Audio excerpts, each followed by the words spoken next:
भारत के खिलाफ चीन अक्सर अपने मंसूबों को अंजाम देता रहता है, लेकिन भारत भी एक सशक्त देश है और कई बार कई मौकों पर ऐसा देखा गया है कि चीन के सभी पैंतरों को भारत अपनी कूटनीति से नाकाम कर देता है।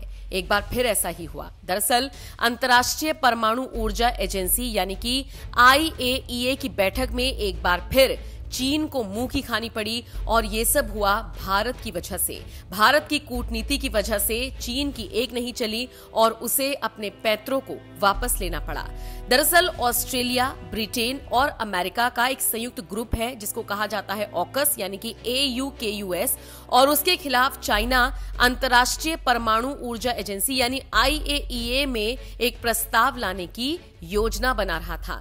लेकिन भारत समेत कई देशों की कोशिश से ये प्रस्ताव IAEA की जनरल कॉन्फ्रेंस में पारित नहीं हो पाया। दरअसल सबसे पहले इसकी खिलाफत भारत ने की, फिर भारत ने कई देशों को अपने साथ सम्मिलित किया और अंत में नतीजा ये निकला कि चीन जो अपने पैंतरे फेंक रहा था, अपने मंसूबों को अंजाम देने की कोशिश कर रहा था, वो करने में वो नाकामयाब साबित हुआ।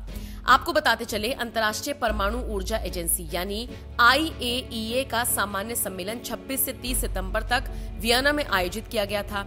चीन ने ऑस्ट्रेलिया को परमाणु संचालित पनडुब्बियों देने की मांग के लिए ऑकस के खिलाफ एक प्रस्ताव पारित करने की कोशिश की। इसके पीछे चीन का ये कहना था कि ये पहल परमाणु अप्रसार संधि यानी NPT के तहत उनकी जिम्मेदारियों का उल्लंघन है।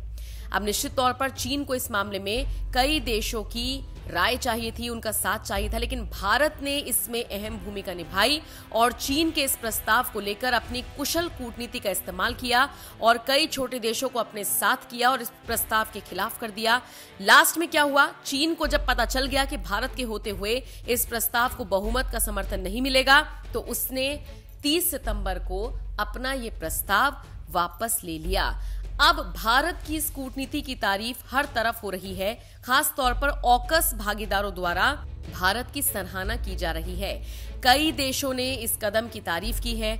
ऑस्ट्रेलिया, यूनाइटेड किंगडम और अमेरिका ने चीन का सामना करने के लिए 2021 में ऑकस नाम से एक सुरक्षा साझेदारी की स्थापना की थी, लेकिन जिस तरीके से चीन अपने पैंतरे फेंकता हुआ नजर आया और इन देशों के खिलाफ एक प्रस्ताव पारित करने की कोशिश की, उसके खिलाफ भारत हो गया और यही वजह है कि भारत की बाकी देश तारीफ कर रहे हैं। बहरहाल चीन के मंसूबों को अंतर्राष्ट्रीय मंच पर भारत ने जिस तरह से पटखनी दी, उसको लेकर आप क्या राय रखते हैं? कमेंट बॉक्स में अपनी राय आप हमें जरूर दीजिएगा।